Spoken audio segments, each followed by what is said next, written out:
Good morning, Decatur Township. It's Wednesday, November 15th, and it's a semi-state Wednesday, Coach. I'm Jason Schanzel. I'm here with Coach Kyle Enright of your Decatur Central Hawks. How are we doing this morning, Coach? Doing great. Feeling great. Getting ready for a huge game. All right. Well, before we go there, let's talk about last week. Tell us about an unbelievable victory last week. Yeah, so first time we've ever played a rival, Whiteland, in the playoffs. So that was interesting to play a team that knows you well and you know them well for a chance to go to semi-state. So like we said, we had talked about it 70 days before we played at their field and didn't feel like we played very well. A lot of things that we needed to clean up and that we fixed from that game. So we really had the mindset of circling November 11th on the calendar, knowing that we were going to get a chance to play them again. And we talked about redemption versus revenge. There were some things that happened in the game that made it personal, but redemption means that you fix your own mistakes, and it's not anything about what the opponent did. And we kind of talked about that. I feel like you took a little bit of the burden of the blame from that first game, and I mean that's like I said, that's a lot of coaches wouldn't do that. Yeah, we all had to look ourselves and look in the mirror, point the thumb, and how can we get better? And our kids have done that all year long. So just really proud of them for that's a 50-point turnaround. Oh, for sure. From getting beat 31-15 to winning 41-7. Yeah. I think we proved, just like we've done all year, that our kids take coaching well. They love the process of getting better, and we showed that we're playing our best football when it counts in November. So well, and like you said, 41-point output. Let's talk about the guys that scored those 41 points. How about our offense? Who stood out for you this week? The offensive line played great. We had some snap issues when we played Whiteland before. We've moved our offensive line around since then, and I think that the five guys that are playing right now are really cohesive and working well together. This is, I think, the fifth week in a row that it's been the same starting five. So that continuity is always good, and for communication purposes and feeling confident about what the guy next to you is doing. So I think that's can't be understated. But knowing what to do is one thing, but physically dominating the man across from you is another thing. And we're starting to do that to a man up front. We had a lot of knockdowns. We had a lot of guys that were driving their feet through the echo of the whistle and planting guys on their back. Well, I think one thing that stands out to me that I've noticed, and in the past we haven't necessarily been as great at this, is our guards and our center getting up to the linebacker level and blocking linebackers. I feel like that's why we're running so well and so successful, is those guys are not only getting the men in front of them, but they're going up to the backer level and just creating lanes. That's a great point. 100%. I'm glad you pointed that out. We ask our guards to pull quite a bit. Our center's got to be very athletic to come off of double teams and get to the second level. And I don't know that we've ever had three better guys at that than we have right now working together. Yeah, I would agree. Just very proud of the offensive line. Coach Sherritt, Coach Abbs do a great job with them. But they just have this feel about them that there's nobody that's bigger than the other, and they just serve. And, they're all very selfless, and they just want to see the offense do well. Offensive linemen typically don't get the love and the credit that they deserve, and you can't do anything without an offensive line. So just very proud of all five of those young men and the backups and the defensive line that pushes them to get better in practice. I made the comment after Tuesday's practice last week because it was a bloodbath. I mean, it was tough. It was a physical practice that I don't know if I'd rather play Whiteland's defense or our scout defense because our scout defense kicked our butt. Just shout out to the offensive line, the scout defensive line for just being physical and tough and playing together and just doing things the right way every day. Yeah. Well, and we always say to parents, just because your kid's not playing on Friday doesn't mean they're important. They're not important. Man. Those scout kids are vitally important, at least to what we do. Huge. Our solid gold kids, we celebrate those guys, and they know they're a huge part of the team. Agreed. And when they take on the mantra of you're not only making our team better, but you're making yourself better. Yeah. Like N'Po Dodo played scout team last year, Yeah. and now he's a 1,000-yard rusher. Exactly. You know what I mean? Like, yeah. So it's not like you're playing scout team for nothing. You're trying to make yourself better against great competition. 100% And I agree. think our kids know that. But along with the offensive line, we had some great performances by our skill guys as well. Yeah. So I think it's the first time in a while. I can't remember the last time, but we had two guys go over 100 yards rushing in the same game. That's awesome. Casey did it on only 9 carries. Jeez. He had 9 carries for, let me see here, 119 yards. So Pretty only a productive. 13.2 yards per carry. Jeez. And then N'Po had 17 carries for 160 yards. And then, you sprinkle in Bo running the football and throwing it, and Albert running the football. That four-headed monster again. Yeah, they were hitting on all cylinders, all 4 of them. And all 4 of those guys scored. So it's not like, what I really like about our balance is that we can get the ball to a lot of different people, and we still have weapons outside, and Chris and Carson that make big catches, and even when they don't, they block well. But Chris can take the top off at any time. Carson can catch balls for first downs. He's got great hands, and the ability to take the top off of defense, just having the threat of it. So we threw an incomplete pass down the middle of the field, about a 50-yard pass on a post to Chris, but it just backs those safeties up. They have to respect it. So we say, we're going to take our shots, even if it's not complete. It's a good thing for our offense. Well, another thing, Carson made a block late on a touchdown that we would not have scored had he not done what he did. Towards the goal line. Those guys do more than just catch the football. I mean, they run great routes. They block. I mean, they're very good. Absolutely. So all 11 guys doing their job and executing at a high level, and the most important thing, playing physical and playing for each other. Yeah. So when you're doing that, you've got a chance to be successful, and that's why we put up over 40 points. Yeah, for sure. So, well, let's go to the other side of the ball. In my opinion, the defense more or less pitched a one-hitter is what I thought of this morning. I thought, man, that's a great analogy. It's like they pitched a perfect game and only made one mistake and gave up 1 home run and still won the game. Yeah, I mean, that's a great analogy because Slate Valentine got loose one time. And Whiteland is a team that you're going to have to fit your gaps the correct way 55 and 60 times in a row. And when you don't, they're going to crease you. For sure. Very well coached. They don't take a lot of shots down the field. They run the jet play to get your eyes in the right spot, and then Slate Valentine's a dog, and he'll crease you. And it happened early. But our defensive plan all week, our kids knew the plan and executed the plan. We got out of our gap one time, and we got it fixed and got that done. So just really proud of Coach Gooden, the rest of the defensive staff, and our kids.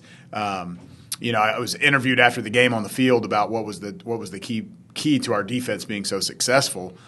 First is the plan and the kids executing the plan, but 100% our scout team, and I know we just talked about this with the offensive side of the ball. But even harder to simulate is another team's offense. Oh, yeah, for sure. You could line up 11 really good football players on a scout defense and tell them to go make a tackle. But on offense, the intricacy of the quarterback under center, the jet motion, faking the jet, handing to the other guy, like that's Whiteland works on that all year long to get good at it, and we have 3 days to try to simulate that. Well, you think we've played, 12 teams at this point? Or, well, I guess 11 because we played Whiteland twice, but you've seen 9, 10 different offenses. Yeah. I mean, that's crazy to replicate. Yeah, so Landon Hazelwood was the jet guy, and he just did an unbelievable job. Like, he went full speed jet motion probably 120 times in the week and didn't slow down one time.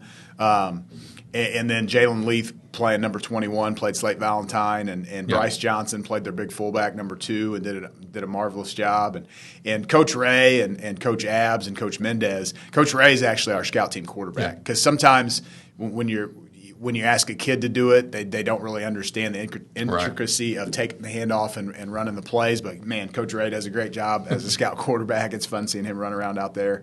And then Coach Abs and Coach Mendez get the skill guys and line going. But couldn't be more proud of a group of guys. Mason Miller, James Gibson, Caden Capps, Andre Hall, Shanks. I mean, I'm going to leave some guys out. But I truthfully feel, and this is weird to say, like if we would have lined up on Friday night and played a game against our scouts, it might have been closer than it was with Whiteland. And those guys got in Friday. They did, and were successful. They moved the football. Yeah. And that's awesome, man. You get a regional championship game. You don't expect to be able to play your scout team guys in that game. And so I was so happy that we were able to do that, and they get that experience under the Friday Night Lights in a game that was so big. So. Well, let's talk about who stood out individually on the defense, which you can name a lot. Yeah, so MJ has only had I think this might be his first or second game where he had multiple sacks, and to think that he had 2 sacks against Whiteland, who probably passes 4 times a game,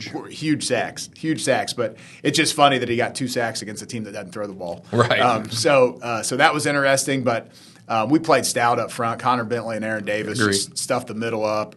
Shanks continues to do his job really well opposite MJ. Michael, a little bit gimpy off the ankle that happened the week before, but he got back to practice on Thursday. He was probably 80%, but he gave us everything he had. Yeah. And then Steve-O and Albert. Albert had 8 tackles. He's closing in on Coach Griff's. Coach Griff's got the record for tackles at Decatur Central, and now he's coaching the young man who might pass him. But hopefully he can get that done. But he had 8 tackles, and then Steve-O had 13 tackles. Brado flew downhill in the alley. Brado had some really good plays. Really nice plays. I mean, he's the guy that's got to spin down on the jet. And if you spin down and get out of position and miss, it's to the house. And he didn't miss. I mean, he's a torpedo and just a stud. Fearless. I just love his fearlessness when he flies down in there. Trying to teach a third grader, my son, how to play football. Man, I just watched number 8. Man, that's how you fly to the football and hit people. Fearless. So anyway, great performance by our defense. Outside guys, Rel, Kaz, didn't have a whole lot come at them. Mm-hmm. They threw a couple of balls on Rel. We kind of gave him some stuff because he was in position and played great defense, and the ball was like a bad ball, like behind him, back shoulder fade, floater, that if it was a good ball, he probably picks it off. But because it was such a bad ball by the quarterback that they completed it. So and that's one of those things where like you give a couple of things to get other things elsewhere. Absolutely. So just couldn't be more proud of our defense, their performance, man, because that's a tough offense to defend. And like I said, they've been scoring 35, 40 points a game and hold them to 7. And Slate Valentine to his lowest rushing total of the year was huge. Yeah, so. I agree. And we're just a very different football team than played them in week 2 or 3, whatever that was. Yeah. I mean, just totally different. So, all right, folks, we're going to take a quick break. We're going to get to know a couple of players a little better. We've already talked to a couple of them this year, but we'll be back with Chris Richmond, Casey Berry, and N'Po Dodo, and we'll see you in a minute. All right, folks, I am here with a couple of standout players for your Decatur Central Hawks, the regional champions. Congratulations, gentlemen. I am with senior Chris Richmond, number 3 here in the middle, senior Casey Berry, number 22, and junior N'Po Dodo. How are you guys this morning? I'm good. A little bright and early, huh? Yeah. All right, so we're per usual. We're going to ask you some questions, kind of let the folks get to know you a little bit, kind of see what you're about. But we got a little special thing this time because I know you guys have all been here once, right? N'Po, have you been here? This is N'Po's first time, so we'll take it easy on him. But so first question, all 3 of you guys very athletic, right? We agree on that? Which is the best athletic trait that you have? We'll start with you, Casey. My jumping. I could jump pretty high. I would have to agree with that. Speed. Nice. How about you? My jumping as well. All right, so we got a couple jumpers and one little speed burner over here. Huh? All right, so N'Po, what is your dream vacation or travel destination? Where would you love to go? Probably Florida. Florida, all right. How about you, Chris? I don't know, some island. An island. He wants to go to Bora Bora. I want to go to Dubai. Dubai? Yeah, all right. Dubai. Casey's got big dreams. Dubai. All right. What is your go-to snack, Chris? Oatmeal cream pies. Oatmeal cream pie. Sweet and salty trail mix. Nutty butter. Nutty butter. I'm not going to lie. All 3 of those are pretty darn good. I wouldn't say no to any of those. Let's see. N'Po, do you have any siblings, so brothers and sisters, and what are their names, and do you get along with them? Boy, it's getting personal. I have 2 siblings and an older brother. What? All right. Siblings is younger. Okay. My little sister, her name is Nikita, and then my little brother, his name is Noah, and then my older brother is Nikki.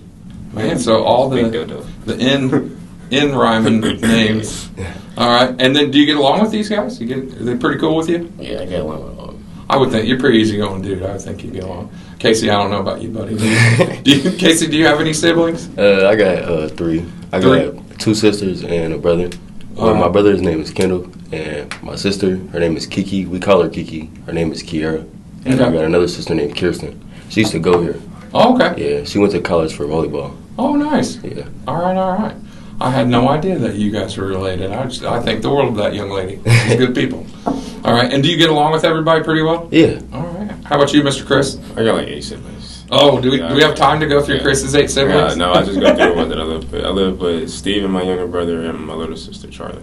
Okay, you get along with those guys pretty good? All right, so see, we got some easygoing guys, get along with people. So still had no idea. My mind is blown that Kristen's your sister.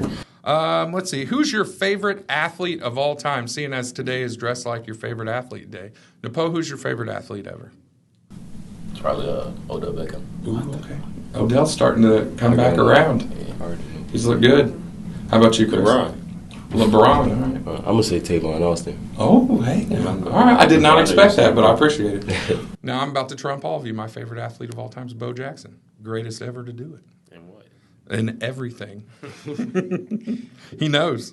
Let's see. What NFL or college player do you model your game after?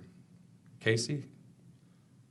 The same guy you just said? Yeah, Tavon Austin. Yeah. What about you guys? You go. Oh, go. N'Po's gonna go. Chris needs a minute. Bucky. Oh, all right.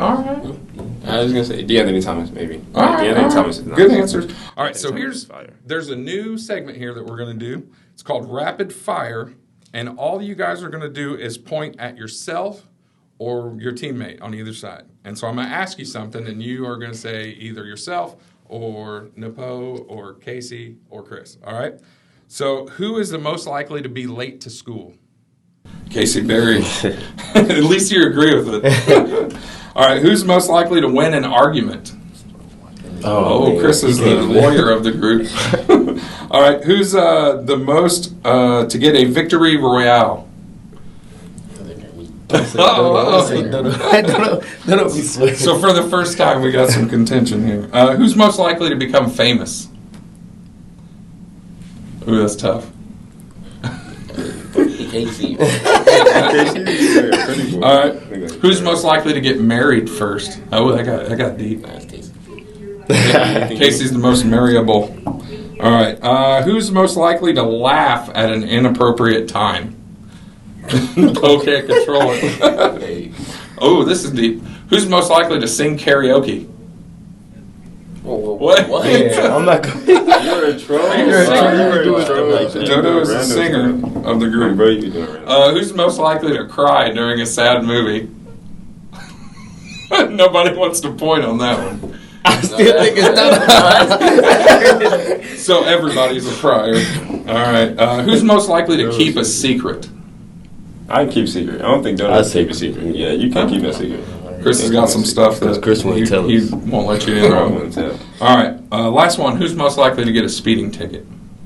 That's Casey. No. Casey got a lead foot. Yeah, Casey. All right. So, hey, thank you guys so much for your time. Folks, if you have missed these guys, these are 3 of the most dynamic football players that we've ever had come through our school. So if you guys want to come out Friday and see Chris Richmond, Casey Berry, N'Po Dodo, I'm telling you, they're electric, and you will not be disappointed. This Friday, Bloomington South guys, it's going to be a tough task because they are very good. So, but you know what? So are we, because we're here.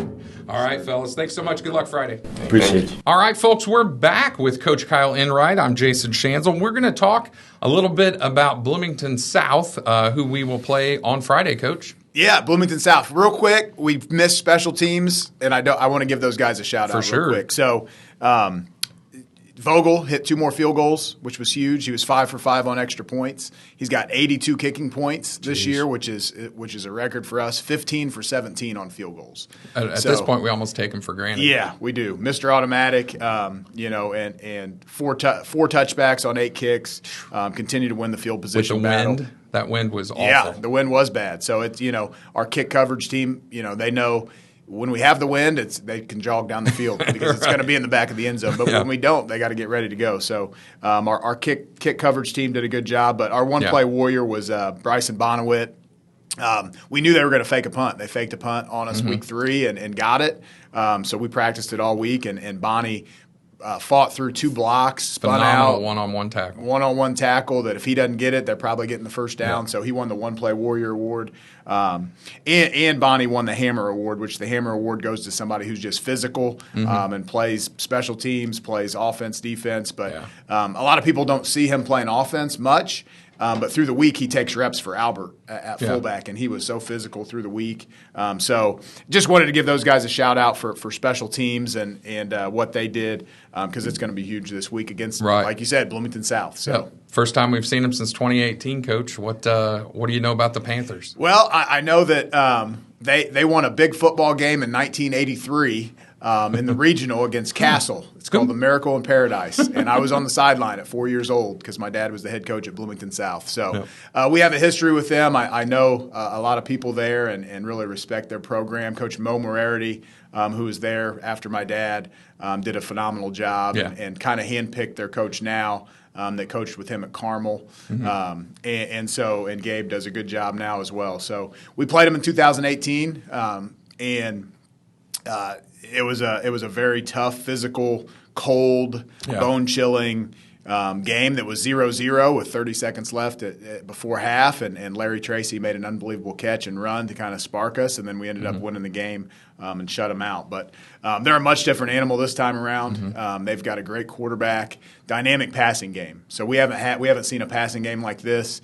I would say Plainfield players are kind of comparable with Hunter Gould and Vanderbush and some of the guys they have, but we haven't seen one of those true passing teams. I mean, they've thrown for almost 3,000 yards, and the quarterback's thrown for 35 touchdowns. And so they're dynamic. It's a different game, completely different. We still have to stop the run. Obviously, it's November football. We got to stop the run and run the ball. But they have the ability to throw it more than any team we've played so far. So we got to be locked in. There may be a few different wrinkles that we throw in there with some different players on defense just because of that. But we're ready to go, man. We're locked in. We know that this is a chance to every kid's dreams to play at Lucas Oil Stadium at the end of the year. Couldn't agree more, man. We're one game away from it. Still one of the biggest thrills of my life is coming out of that tunnel to play in the state finals. Yeah, so, man, excited for our kids because they really proved it all year. They set out with something to prove, and I told them in the locker room before the regional game that you've already proved yourself. There's nothing left to prove. Whether we win or lose at this point,